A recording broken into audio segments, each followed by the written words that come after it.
The global economy has been dominated by the US dollar as the world's reserve currency for decades, but recent developments have raised questions about the sustainability of this system. The Xi-Putin agreement, Saudi Arabia's willingness to sell oil to China in yuan, and recent developments have accelerated the de-dollarization of the world economy. While this shift may have positive implications for some countries, it also raises concerns about the impact of American sanctions on countries like Iran and North Korea. Hello, and welcome to this news briefing on de-dollarization that specifically pays attention to the Xi and Putin agreement to end dollar hegemony in global trade settlements. The Xi-Putin agreement, signed in 2014, aimed to promote trade and investment between China and Russia using their own currencies, the yuan and the ruble, respectively.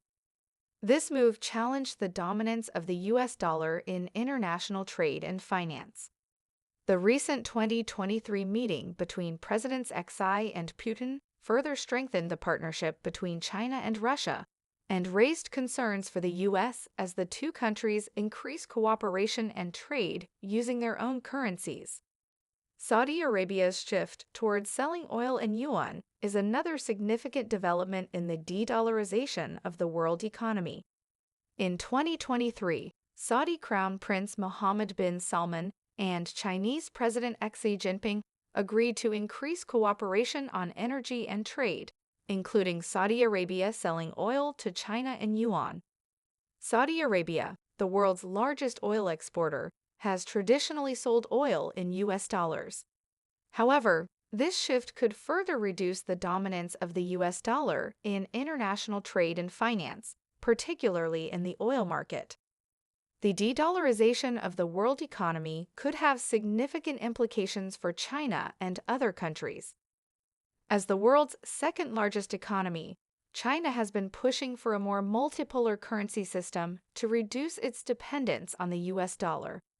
If more countries start to adopt alternative currencies for trade and investment, it could benefit China by reducing the need for it to hold large amounts of US dollars in its foreign exchange reserves. This could also lead to the internationalization of the yuan and give China greater influence in the global financial system. However, the de-dollarization trend could also create challenges for other countries, particularly those with weaker currencies. If the US dollar loses its dominance in international trade and finance, it could lead to greater volatility in currency markets and make it more difficult for some countries to conduct international transactions. This could also lead to greater competition among alternative currencies, which could be a source of instability in the global financial system. The impact on the US economy is also an important consideration. The dominance of the US dollar in international trade and finance has given the US significant economic power and has allowed it to exert influence over other countries through sanctions and other economic tools.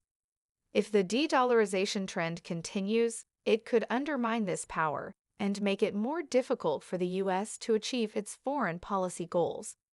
However, some experts argue that the impact on the US economy may be limited, as the US has other strengths, such as its technological innovation and its large consumer market. In conclusion, the Xi-Putin agreement, Saudi Arabia's shift towards selling oil in yuan, and recent developments have accelerated the de-dollarization of the world economy. While this shift may have positive implications for some countries, it also raises concerns about the impact on American sanctions on countries like Iran and North Korea. It could also create challenges for other countries and lead to greater volatility in currency markets. The impact on the US economy is an important consideration, as the dominance of the US dollar has given the US significant economic power. As the world moves towards a more multipolar currency system, it remains to be seen how this will affect the global economy in the long term. That's where we wrap things up for the time being. Thanks for watching. See you in the next video.